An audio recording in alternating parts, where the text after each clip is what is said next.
отырған пациентка бізде яғни июль айында 10 күндік ем қабылдап кеткен, яғни біріншісі выкидыш болды, одан кейін көтере алмай жүрген, қазір енді сол 10 күндік лечение алып, Алланың қалауымен әрине бірінші қазір жүкті, қазір бір 6 апталық жүктілігі бар. Сол кісі бүгін бізге рахметін айтып келіп отыр. Қазір отзывын айтады өздеріңізге. Тыңдай қойыңыздар.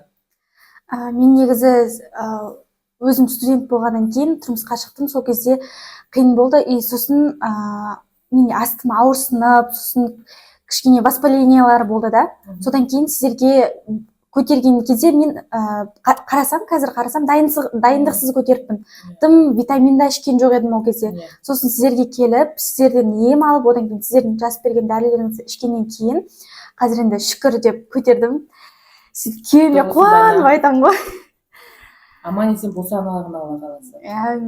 Күйеуім де қуанып, шүкір деп сөйтіп жатыр. Шүкір. Рахмет сіздерге.